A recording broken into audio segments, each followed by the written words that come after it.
सत श्री अकाल विद्यार्थियों, ਤੁਹਾਡੇ ਆਪਣੇ ਚੈਨਲ ਪੜ੍ਹੋ ਲਿਖੋ ਵਿੱਚ ਤੁਹਾਡਾ ਸਵਾਗਤ ਹੈ। ਅੱਜ ਅਸੀਂ ਇਸ ਵੀਡੀਓ ਰਾਹੀਂ ਪਾਠ ਨੰਬਰ 4 ਸਾਡੀ ਖੇਤੀਬਾੜੀ ਦਾ ਭਾਗ ਦੂਸਰਾ ਕਰਾਂਗੇ। ਇਸ ਤੋਂ ਪਹਿਲਾਂ ਭਾਗ ਪਹਿਲਾ ਅਪਲੋਡ ਹੋ ਚੁੱਕੇ ਹੈ, ਤੁਸੀਂ ਉਹ ਵੀਡੀਓ ਨੂੰ ਦੇਖ ਕੇ ਹੀ ਇਹ ਦੂਸਰਾ ਭਾਗ ਸਟਾਰਟ ਕਰਨਾ ਹੈ। ਇਸ ਤੋਂ ਪਹਿਲਾਂ ਆਪਾਂ 3 ਚੈਪਟਰ ਪੂਰੇ ਕਰ ਚੁੱਕੇ ਹਾਂ। ਉਮੀਦ ਹੈ ਤੁਸੀਂ ਉਹ ਵੀਡੀਓ ਜ਼ਰੂਰ ਦੇਖੀ ਹੋਵੇਗੀ। ਇਸ ਦੇ ਭਾਗ ਪਹਿਲੇ ਵਿੱਚ ਆਪਾਂ ਸਾਡੀ ਖੇਤੀਬਾੜੀ ਦਾ ਮਤਲਬ, ਉਹਨੂੰ ਪ੍ਰਭਾਵਿਤ ਕਰਨ ਵਾਲੇ ਤੱਤ ਅਤੇ ਖੇਤੀਬਾੜੀ ਦੀਆਂ ਕਿਸਮਾਂ ਕੀਤੀਆਂ ਸਨ। आओ हुण अगे मुख फसलों तो जो है अपना पाठ आप स्टार्ट करते हैं। जो मुख फसलों होंदियां हन ਉਹ ਆਪਾਂ 4 ਭਾਗਾਂ 'ਚ ਡਿਵਾਈਡ ਉਸਨੂੰ ਕਰ ਸਕਦੇ ਹਾਂ। ਅਨਾਜ ਫਸਲਾਂ, ਰੇਸ਼ੇਦਾਰ ਫਸਲਾਂ, ਪੈ ਫਸਲਾਂ, ਸਬਜ਼ੀਆਂ ਅਤੇ ਫਲਦਾਰ ਫਸਲਾਂ। ਕੋਈ ਵੀ ਜਿਹੜੀ ਫਸਲ ਹੈ ਉਸ ਬਹੁਤ ਤੱਤਾਂ 'ਤੇ ਉਹ ਨਿਰਭਰ ਕਰਦੀ ਹੈ, ਪਰ ਜਿਹੜੇ ਮੁੱਖ ਤੱਤ ਨੇ ਉਹ ਨੇ ਜਲਵਾਯੂ ਅਤੇ ਮਿੱਟੀ। ਕਿਸ ਤਰ੍ਹਾਂ ਦੀ ਫਸਲ ਅਸੀਂ ਉਗਾਉਣ ਜਾ ਰਹੇ ਹਾਂ, ਇਹ ਮੇਨ 2 ਤੱਤ ਨੇ ਜਿਨ੍ਹਾਂ 'ਤੇ ਡਿਪੈਂਡ ਕਰਦਾ।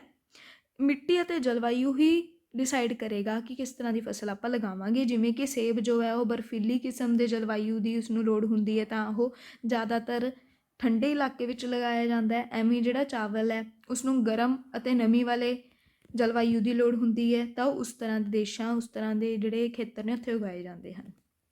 ਜੇ ਆਪਾਂ ਗੱਲ ਕਰੀਏ ਅਨਾਜ ਫਸਲਾਂ ਮਤਲਬ ਸੀਰੀਅਲ ਕ੍ਰੌਪਸ ਨੇ ਜਿਹੜੀਆਂ, ਇਹਦੇ ਵਿੱਚ ਆ ਜਾਂਦੇ ਨੇ ਚਾਵਲ, ਕਣਕ, ਮੱਕੀ ਅਤੇ ਜਵਾਰ।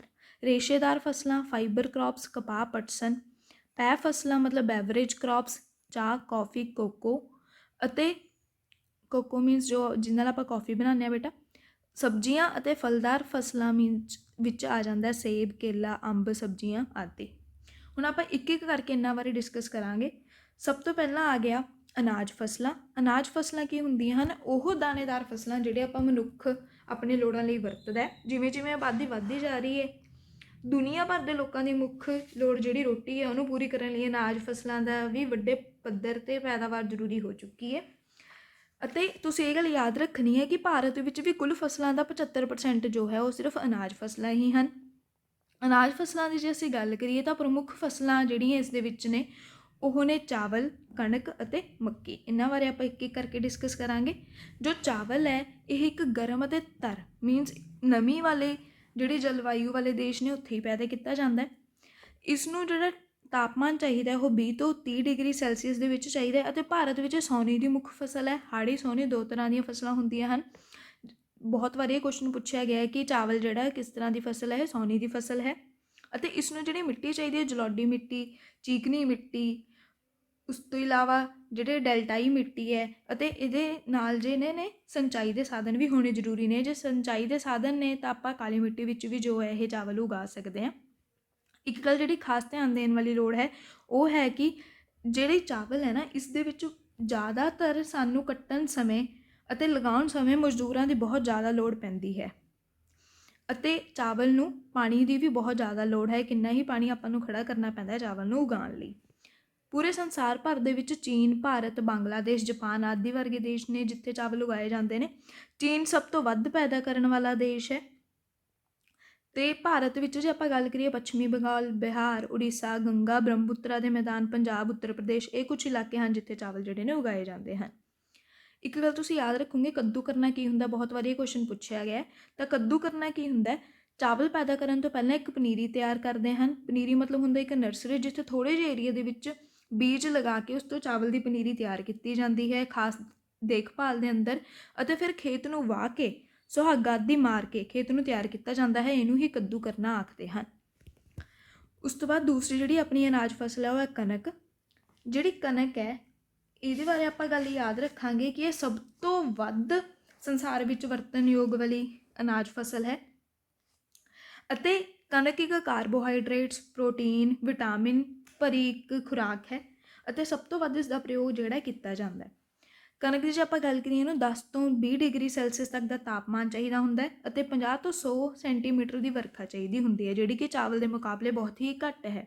ਸੰਸਾਰ ਭਰ ਦੇ ਵਿੱਚ ਚੀਨ, USA, ਰੂਸ, ਫਰਾਂਸ ਦੇ ਵਿੱਚ ਕਣਕ ਉਗਾਈ ਜਾਂਦੀ ਹੈ। ਭਾਰਤ ਦਾ ਸੰਸਾਰ ਦੇ ਵਿੱਚ ਦੂਸਰਾ ਸਥਾਨ ਹੈ। ਇਹ ਗੱਲ ਤੁਸੀਂ ਯਾਦ ਰੱਖਣੀ ਹੈ, ਪੁੱਛਿਆ ਜਾ ਸਕਦਾ। ਕਣਕ ਜਿਹੜੀ ਹੈ ਉਹ ਸਭ ਤੋਂ ਵੱਧ ਕਿੱਥੇ ਉੱਗਦੀ ਹੈ? ਉਹ ਚੀਨ ਦੇ ਵਿੱਚ ਉੱਗਦੀ ਹੈ ਅਤੇ ਉਸ ਤੋਂ ਬਾਅਦ ਭਾਰਤ ਦੇ ਵਿੱਚ। ਠੀਕ ਹੈ। ਉਸ ਤੋਂ ਬਾਅਦ ਜੇ ਆਪਾਂ ਗੱਲ ਕਰੀਏ ਕਿ ਭਾਰਤ ਦੇ ਵਿੱਚ ਉੱਤਰ ਪ੍ਰਦੇਸ਼, ਪੰਜਾਬ ਅਤੇ ਹਰਿਆਣਾ ਵਿੱਚ ਜਿਹੜੀ ਹੈ ਮੁੱਖ ਤੌਰ 'ਤੇ ਕਣਕ ਲਗਾਈ ਜਾਂਦੀ ਹੈ। ਇਸ ਤੋਂ ਇਲਾਵਾ ਵੀ ਬਹੁਤ ਸਾਰੇ ਰਾਜ ਹਨ ਨੇ ਜਿੱਥੇ ਕਣਕ ਉਗਾਈ ਜਾਂਦੀ ਹੈ, ਪਰ ਭਾਰਤ ਦਾ 72% ਜਿਹੜਾ ਪੈਦਾਵਾਰ ਹੈ ਉਹ ਸਿਰਫ ਇਹ ਰਾਜ ਜਿਹੜੇ ਨੇ ਕਰਦੇ ਹਨ। ਉਸ ਤੋਂ ਬਾਅਦ ਜੇ ਅਸੀਂ ਤੀਜੀ ਦੀ ਗੱਲ ਕਰੀਏ, ਜੋ ਸਾਡੀ ਤੀਜੀ ਅਨਾਜ ਫਸਲ ਹੈ ਉਹ ਹੈ ਮੱਕੀ। ਮੱਕੀ ਦੀ ਗੱਲ ਤੁਸੀਂ ਯਾਦ ਰੱਖੋਗੇ ਕਿ ਇਸ ਦੀ ਉਤਪਤੀ ਜੋ ਹੋਈ ਹੈ ਉਹ ਅਮਰੀਕਾ ਵਿੱਚ ਹੋਈ ਹੈ, ਅਮਰੀਕਾ ਜਿਹਨੂੰ ਆਪਾਂ ਕਹਿ ਦਿੰਦੇ ਹਾਂ। ਅਤੇ ਮੱਕੀ ਤੋਂ ਕੀ ਬਣਾਇਆ ਜਾਂਦਾ ਹੈ, ਕੁਐਸਚਨ ਵੀ ਬਹੁਤ ਵਾਰੀ ਪੁੱਛਿਆ ਜਾਂਦਾ ਹੈ। ਮੱਕੀ ਤੋਂ ਗਲੂਕੋਜ਼, ਸਟਾਰਚ, ਐਲਕੋਹਲ ਆਦਿ ਤਿਆਰ ਕੀਤੀ ਜਾਂਦੀ ਹੈ। ਤਾਪਮਾਨ ਇਹਨੂੰ 18 ਤੋਂ 27 ਡਿਗਰੀ ਸੈਲਸੀਅਸ ਦਾ ਚਾਹੀਦਾ ਹੈ ਅਤੇ ਵਰਖਾ 50 ਤੋਂ 100 ਸੈਂਟੀਮੀਟਰ ਜਿੰਨੀ ਕਿ ਆਪਾਂ ਨੂੰ ਕਣਕ ਲਈ ਚਾਹੀਦੀ ਹੈ। ਇਹ ਘੱਟ ਵਰਖਾ ਵਿੱਚ ਵੀ ਉਗਾਇਆ ਜਾ ਸਕਦਾ ਹੈ ਅਤੇ ਮਿੱਟੀ ਵੀ ਕੋਈ ਬਹੁਤ ਵਧੀਆ ਇਸ ਦੇ ਲਈ ਜ਼ਰੂਰਤ ਨਹੀਂ ਹੁੰਦੀ। ਠੀਕ ਠਾਕ ਮਿੱਟੀ ਵਿੱਚ ਵੀ ਜੋ ਮੱਕੀ ਹੈ ਉਹ ਉਗਾਈ ਜਾ ਸਕਦੀ ਹੈ। ਸੰਸਾਰ ਭਰ ਦੇ ਵਿੱਚ USA, ਚੀਨ, ਬ੍ਰਾਜ਼ੀਲ ਆਦਿ ਦੇਸ਼ਾਂ ਵਿੱਚ ਇਹ ਉਗਾਈ ਜਾਂਦੀ ਹੈ। ਪੰਜਾਬ ਦੀ ਗੱਲ ਆਪਾਂ ਇੰਡੀਆ ਦੀ ਗੱਲ ਕਰੀਏ, ਭਾਰਤ ਦੀ ਗੱਲ ਕਰੀਏ ਤਾਂ ਮੱਧ ਪ੍ਰਦੇਸ਼, ਆਂਧਰਾ ਪ੍ਰਦੇਸ਼, ਕਰਨਾਟਕ, ਰਾਜਸਥਾਨ ਇਹ ਕੁਝ 4 ਰਾਜ ਹਨ ਜਿੱਥੇ 50% ਤੋਂ ਵੱਧ ਜੋ ਮੱਕੀ ਹੈ ਉਹ ਉਗਾਈ ਜਾਂਦੀ ਹੈ। ਪੰਜਾਬ ਰਾਜ ਵਿੱਚ ਜਿਹੜਾ ਮੱਕੀ ਦਾ ਹੇਠਲਾ ਰਕਬਾ ਲਗਾਤਾਰ ਘਟ ਰਿਹਾ। ਕਿਉਂ ਘਟ ਰਿਹਾ? ਕਿਉਂਕਿ ਇਸ ਦੀ ਜਗ੍ਹਾ ਅਸੀਂ ਕਣਕ ਦੇ ਚਾਵਲ ਨੂੰ ਵੱਧ ਉਗਾਉਂਦੇ ਹਾਂ। ਹੁਣ ਜੇ ਗੱਲ ਕਰੀਏ ਅਸੀਂ ਬੇਟਾ ਆਪਣੀਆਂ ਅਨਾਜ ਫਸਲਾਂ, ਹੁਣ ਆਪਾਂ ਗੱਲ ਕਰਾਂਗੇ ਰੇਸ਼ੇਦਾਰ ਫਸਲਾਂ ਜੋ ਕਿ ਫਾਈਬਰ ਕ੍ਰੌਪਸ ਹੁੰਦੀਆਂ ਹਨ। ਫਾਈਬਰ ਕ੍ਰੌਪਸ ਕਿਹੜੀਆਂ ਹੁੰਦੀਆਂ ਨੇ? ਜਿਨ੍ਹਾਂ ਤੋਂ ਆਪਾਂ ਰੱਸੀ, ਕੱਪੜਾ ਆਦਿ ਬਣਾਉਂਦੇ ਹਾਂ। ਅਤੇ ਜਿਹੜੀ ਆਪਾਂ ਗੱਲ ਕਰੀਏ ਫਾਈਬਰ ਕ੍ਰੌਪਸ ਦੀ, ਹੈ ਨਾ, ਜੇ ਆਪਾਂ ਗੱਲ ਕਰੀਏ ਮੁੱਖ ਤੌਰ 'ਤੇ ਫਾਈਬਰ ਦੀ, ਜੋ ਰੇਸ਼ਾ ਹੈ ਉਹ ਆਪਾਂ 2 ਜਾਨਵਰਾਂ ਅਤੇ ਪੌਦਿਆਂ ਦੋਨਾਂ ਤੋਂ ਆਪਾਂ ਇਹ ਓਬਟੇਨ ਕਰ ਸਕਦੇ ਹਾਂ, ਲੈ ਸਕਦੇ ਹਾਂ। ਜਾਨਵਰਾਂ ਜਿਵੇਂ ਕਿ ਭੇਡ ਆਦਿ ਤੋਂ ਜ਼ਿਆਦਾਤਰ ਇਹ ਗਰਮ ਕੱਪੜਾ ਬਣਾਉਣ ਦੇ ਕੰਮ ਆਉਂਦਾ ਹੈ ਅਤੇ ਪੌਦਿਆਂ ਤੋਂ ਅਸੀਂ ਕਪਾਹ, ਪਟਸਨ ਵਗੈਰਾ ਇਹਦੇ ਵਿੱਚ ਆ ਜਾਂਦੇ ਹਨ। ਸਭ ਤੋਂ ਪਹਿਲਾਂ ਆਪਾਂ ਗੱਲ ਕਰੀਏ ਜੇ ਕਪਾਹ ਦੀ, ਤਾਂ ਸਭ ਤੋਂ ਵੱਧ ਇਸਤੇਮਾਲ ਹੋਣ ਵਾਲਾ ਰੇਸ਼ਾ ਇਹ। ਕਪਾਹ ਨੂੰ ਰੇਸ਼ੇ ਦੇ ਆਧਾਰ 'ਤੇ 3 ਭਾਗਾਂ ਵਿੱਚ ਵੰਡਿਆ ਜਾਂਦਾ। ਬਹੁਤ ਇੰਪੋਰਟੈਂਟ ਕੁਐਸਚਨ ਆ, ਬਹੁਤ ਵਾਰੀ ਪੁੱਛਿਆ ਗਿਆ ਵੀ ਕਿੰਨੇ ਭਾਗਾਂ ਵਿੱਚ ਵੰਡਿਆ ਜਾਂਦਾ ਅਤੇ ਉਹਨਾਂ ਦੇ ਨਾਮ ਦੱਸੋ। ਅਤੇ ਇੱਕ ਲੰਬੇ ਰੇਸ਼ੇ ਵਾਲੀ ਕਪਾਹ, ਮੱਧ ਰੇਸ਼ੇ ਵਾਲੀ ਕਪਾਹ ਅਤੇ ਛੋਟੇ ਰੇਸ਼ੇ ਵਾਲੀ ਕਪਾਹ ਹੁੰਦੀ ਹੈ। ਸਭ ਤੋਂ ਵਧੀਆ ਜਿਹੜੀ ਹੁੰਦੀ ਹੈ ਉਹ ਲੰਬੇ ਰੇਸ਼ੇ ਵਾਲੀ ਕਪਾਹ ਹੁੰਦੀ ਹੈ, ਜਿਹਨੂੰ ਆਪਾਂ ਲੌਂਗ ਸਟੈਪਲ ਕਾਟਨ ਕਹਿੰਦੇ ਹਾਂ।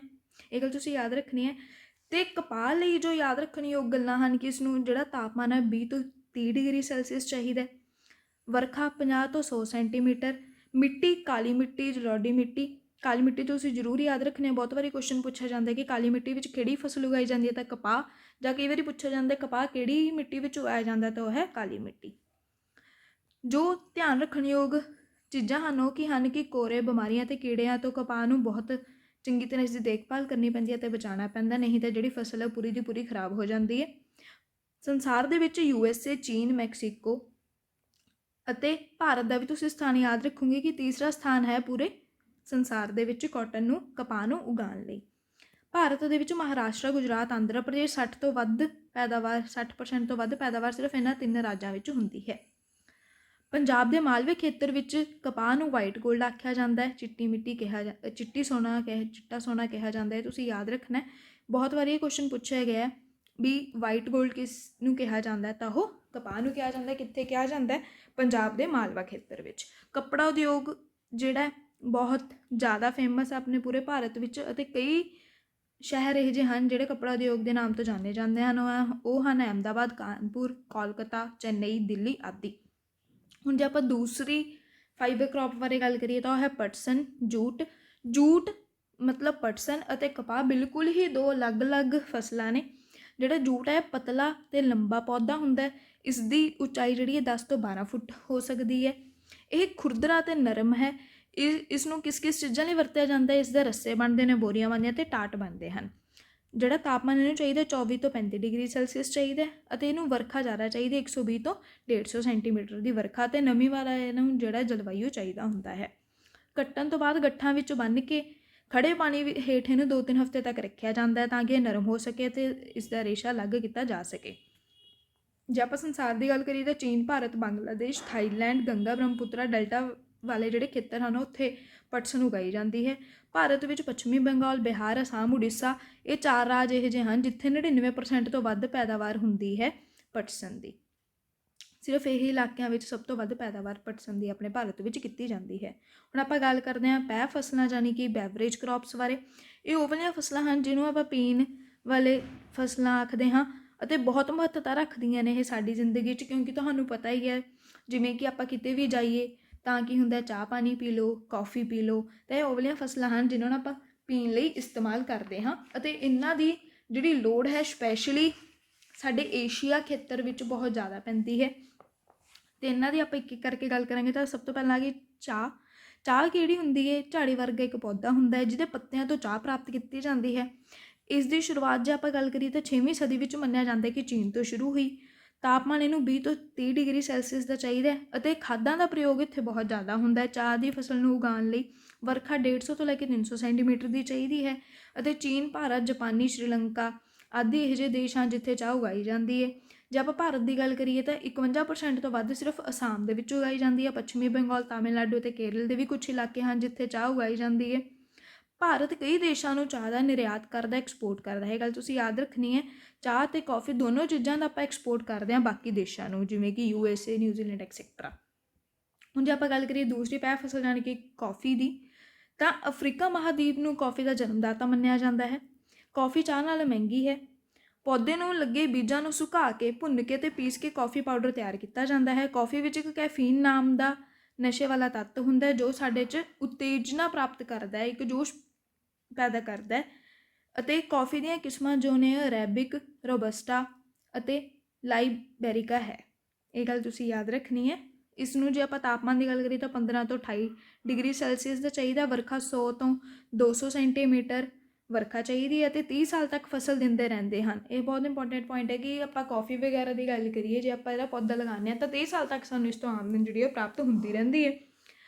ਅਤੇ ਇਸ ਪੂਰੇ ਸੰਸਾਰ ਦੇ ਵਿੱਚੋਂ ਬ੍ਰਾਜ਼ੀਲ ਇੱਕ ਇਹੋ ਜਿਹਾ ਦੇਸ਼ ਹੈ ਜੋ ਕਿ 25% ਤੋਂ ਵੱਧ ਕੌਫੀ ਦੀ ਪੈਦਾਵਾਰ ਕਰਦਾ ਹੈ। ਕੋਲੰਬੀਆ, ਮੈਕਸੀਕੋ, ਇਥੋਪੀਆ ਆਦਿ ਹੋਰ ਦੇਸ਼ ਹਨ ਜਿੱਥੇ ਕੌਫੀ ਦਾ ਉਤਪਾਦਨ ਹੁੰਦਾ ਹੈ।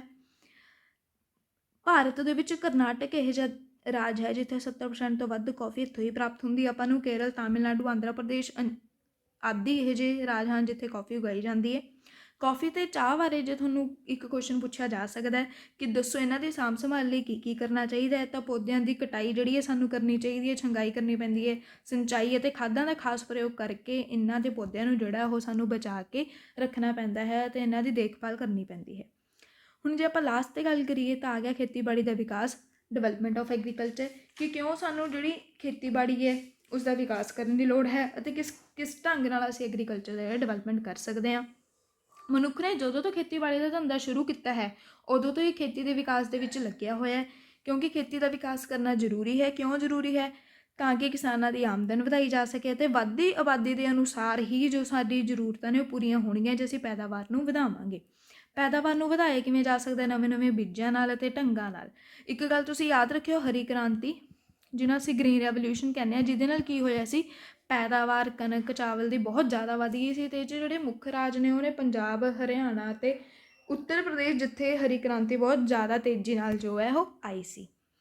ਜੇ ਹੁਣ ਆਪਾਂ ਗੱਲ ਕਰੀਏ ਕਿ ਸੰਸਾਰ ਦੇ ਅਲੱਗ-ਅਲੱਗ ਖੇਤਰਾਂ ਵਿੱਚ ਖੇਤੀਬਾੜੀ ਦੇ ਵਿਕਾਸ ਵਿੱਚ ਕਾਫੀ ਵਖਰੇਵਾਂ ਦੇਖਣ ਨੂੰ ਮਿਲਦਾ ਹੈ। ਜਿਵੇਂ ਮੈਂ ਹੁਣੀ ਕਿਹਾ ਕਿ ਪੰਜਾਬ, ਹਰਿਆਣਾ ਅਤੇ ਯੂਪੀ ਦੇ ਵਿੱਚ ਕਾਫੀ ਅੱਗੇ ਤੱਕ ਖੇਤੀਬਾੜੀ ਦਾ ਵਿਕਾਸ ਹੋ ਚੁੱਕਿਆ, ਜਦਕਿ ਕੁਛ ਇਲਾਕਿਆਂ ਵਿੱਚ ਹਜੇ ਵੀ ਬਹੁਤ ਹੀ ਪਿਛੜਾਪਨ ਦੇਖਣ ਨੂੰ ਮਿਲਦਾ ਹੈ। ਐਵੇਂ ਹੀ ਪੂਰੇ ਸੰਸਾਰ ਦੇ ਵਿੱਚ ਵੀ ਕਈ ਹਿੱਸੇ ਤਾਂ ਬਹੁਤ ਜ਼ਿਆਦਾ ਡਿਵੈਲਪ ਕਰ ਚੁੱਕੇ ਹਨ ਅਤੇ ਹਜੇ ਕਈ ਹਿੱਸੇ ਇਹੋ ਜਿਹੇ ਨੇ ਅਫਰੀਕਾ ਮਹਾਦੀਪ ਵਰਗੇ ਜਿਹੜੇ ਕਿ ਬਹੁਤ ਪਿਛੜੇ ਹੋਏ ਹਨ। ਜੇ ਹੁਣ ਆਪਾਂ USA ਅਤੇ ਪੰਜਾਬ ਦਾ ਕੰਪੈਰੀਜ਼ਨ ਕਰੀਏ ਤਾਂ ਕੀ ਕੰਪੈਰੀਜ਼ਨ ਹੈ ਖੇਤੀਬਾੜੀ ਦੇ ਵਿੱਚ?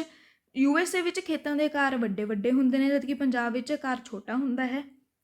USA ਦੇ ਵਿੱਚ ਜੇ ਆਪਾਂ ਕਿਸਮ ਦੀ ਗੱਲ ਕਰੀਏ ਤਾਂ ਵਿਸ਼ਾਲ ਕਿਸਮ ਦੀ ਖੇਤੀ ਕੀਤੀ ਜਾਂਦੀ ਹੈ ਅਤੇ ਪੰਜਾਬ ਵਿੱਚ ਸੰਘਣੀ ਕਿਸਮ ਦੀ ਖੇਤੀ ਕੀਤੀ ਜਾਂਦੀ ਹੈ। ਖੇਤੀ ਦੀਆਂ ਕਿਸਮਾਂ 'ਤੇ ਆਪਾਂ ਇੱਕ ਪਿਛਲੀ ਵੀਡੀਓ ਬਣਾਈ ਸੀ, ਉਸਨੂੰ ਜ਼ਰੂਰ ਦੇਖਣਾ। ਮਸ਼ੀਨਾਂ ਦੀ ਵਰਤੋਂ ਇੱਥੇ USA ਦੇ ਵਿੱਚ ਬਹੁਤ ਜ਼ਿਆਦਾ ਕੀਤੀ ਜਾਂਦੀ ਹੈ। ਪੰਜਾਬ ਵਿੱਚ ਮਸ਼ੀਨਾਂ ਦੀ ਵਰਤੋਂ ਘੱਟ ਅਤੇ ਆਦਮੀਆਂ ਤੋਂ ਕੰਮ ਜ਼ਿਆਦਾ ਲਿਆ ਜਾਂਦਾ ਹੈ। USA ਦੇ ਵਿੱਚ ਜੋ ਕਿਸਾਨ ਹੈ ਇੱਕ ਵਪਾਰੀ ਹੈ, ਕਿਉਂਕਿ ਉਹ ਖੇਤੀ ਵਪਾਰ ਦੇ ਤੌਰ 'ਤੇ ਹੀ ਕਰਦਾ ਅਤੇ ਆਮਦਨ ਪ੍ਰਾਪਤ ਕਰਨ ਦੇ ਤੌਰ 'ਤੇ ਹੀ ਕਰਦਾ, ਜਦਕਿ ਪੰਜਾਬ ਦੇ ਵਿੱਚ ਜ਼ਰੂਰਤ ਲਈ ਵੀ ਖੇਤੀ ਕੀਤੀ ਜਾਂਦੀ ਹੈ ਅਤੇ ਮੰਡੀ ਵੇਚਣ ਲਈ ਵੀ ਖੇਤੀ ਕੀਤੀ ਜਾਂਦੀ ਹੈ। ਜਿਹੜੀ ਮੰਡੀ ਲਈ ਖੇਤੀ ਹੈ, ਆਮਦਨ ਪ੍ਰਾਪਤ ਕਰਨ ਲਈ ਖੇਤੀ ਹੈ, ਉਹ ਵੱਡੇ ਵੱਡੇ ਕਿਸਾਨ ਹੀ ਜ਼ਿਆਦਾ ਕਰਦੇ ਹਨ। ਛੋਟੇ ਛੋਟੇ ਕਿਸਾਨ ਜ਼ਿਆਦਾਤਰ ਆਪਣੀ ਜ਼ਰੂਰਤ ਲਈ ਹੀ ਖੇਤੀਬਾੜੀ ਕਰਦੇ ਹਨ। USA ਦੀ ਗੱਲ ਕਰੀਏ ਤਾਂ ਝਾੜ ਪ੍ਰਤੀ ਏਕੜ ਘੱਟ ਹੈ। ਪੰਜਾਬ ਦੇ ਵਿੱਚ ਝਾੜ ਜਿਹੜਾ ਉਹ ਪ੍ਰਤੀ ਏਕੜ ਵੱਧ ਹੈ, ਕਿਉਂਕਿ ਇੱਥੇ ਸੰਘਣੀ ਖੇਤੀ ਜਿਹੜੀ ਅਸੀਂ ਅਪਣਾਉਂਦੇ ਹਾਂ। ਇਸ ਦੇ ਨਾਲ ਹੀ ਤੁਹਾਡਾ ਪਾਠ ਨੰਬਰ 4 ਜੋ ਹੈ ਪੂਰਾ ਹੋਇਆ। ਤੁਸੀਂ ਇਸ ਵੀਡੀਓਜ਼ ਨੂੰ ਧਿਆਨ ਨਾਲ ਦੇਖਣਾ। ਇਸ ਤੋਂ ਪਹਿਲਾਂ ਵਾਲਾ ਪਾਠ ਵੀ ਚੰਗੀ ਤਰ੍ਹਾਂ ਜਿਹੜੇ ਨੇ ਉਹ ਸਾਰੇ ਪੜ੍ਹ ਲੈਣਾ ਤਾਂ ਜੋ ਤੁਹਾਡਾ ਸਿਲੇਬਸ ਜੋ ਹੈ ਚੰਗੀ ਤਰ੍ਹਾਂ ਹੋ ਸਕੇ। ਹੁਣ ਆਪਣਾ ਭੂਗੋਲ ਦੇ ਵਿੱਚ ਸਿਰਫ ਇੱਕ ਪਾਠ ਰਹਿ ਗਿਆ ਜੋ ਕਿ ਅਸੀਂ ਜਲਦ ਹੀ ਅਪਲੋਡ ਕਰਾਂਗੇ ਅਤੇ ਇਸ ਦੇ ਨਾਲ ਹੀ ਤੁਹਾਡਾ ਜੋ ਸਿਲੇਬਸ ਹੈ ਪਾਠ ਕਲਾਸ 8ਵੀਂ ਦਾ ਭੂਗੋਲ ਦਾ ਉਹ ਪੂਰਾ ਹੋ ਜਾਏਗਾ। ਬੱਚਿਓ ਵੀਡੀਓਜ਼ ਨੂੰ ਧਿਆਨ ਨਾਲ ਦੇਖਿਓ ਅਤੇ ਪਾਠ ਨੂੰ ਧਿਆਨ ਨਾਲ ਪੜ੍ਹਿਓ। ਜੇ ਤੁਹਾਨੂੰ ਵੀਡੀਓਜ਼ ਪਸੰਦ ਆ ਰਹੀਆਂ ਨੇ ਤਾਂ ਸਾਡੇ ਚੈਨਲ ਨੂੰ ਸਬਸਕ੍ਰਾਈਬ ਜ਼ਰੂਰ ਕਰੋ ਤਾਂ ਜੋ ਸਭ ਤੋਂ ਪਹਿਲਾਂ ਵੀਡੀਓ ਤੁਹਾਡੇ ਤੱਕ ਪਹੁੰਚ ਸਕੇ ਅਤੇ ਤੁਸੀਂ ਵਧੀਆ ਤੋਂ ਵਧੀਆ ਤਿਆਰੀ ਆਪਣੇ ਪੇਪਰਾਂ ਲਈ ਕਰ ਸਕੋ ਅਤੇ ਵਧੀਆ ਤੋਂ ਵਧੀਆ ਨੰਬਰ ਨਾਲ ਜੋ ਹੈ ਪ੍ਰੀਖਿਆ 'ਚੋਂ ਪਾਸ ਹੋਵੋ। ਥੈਂਕ ਯੂ ਬੇਟਾ।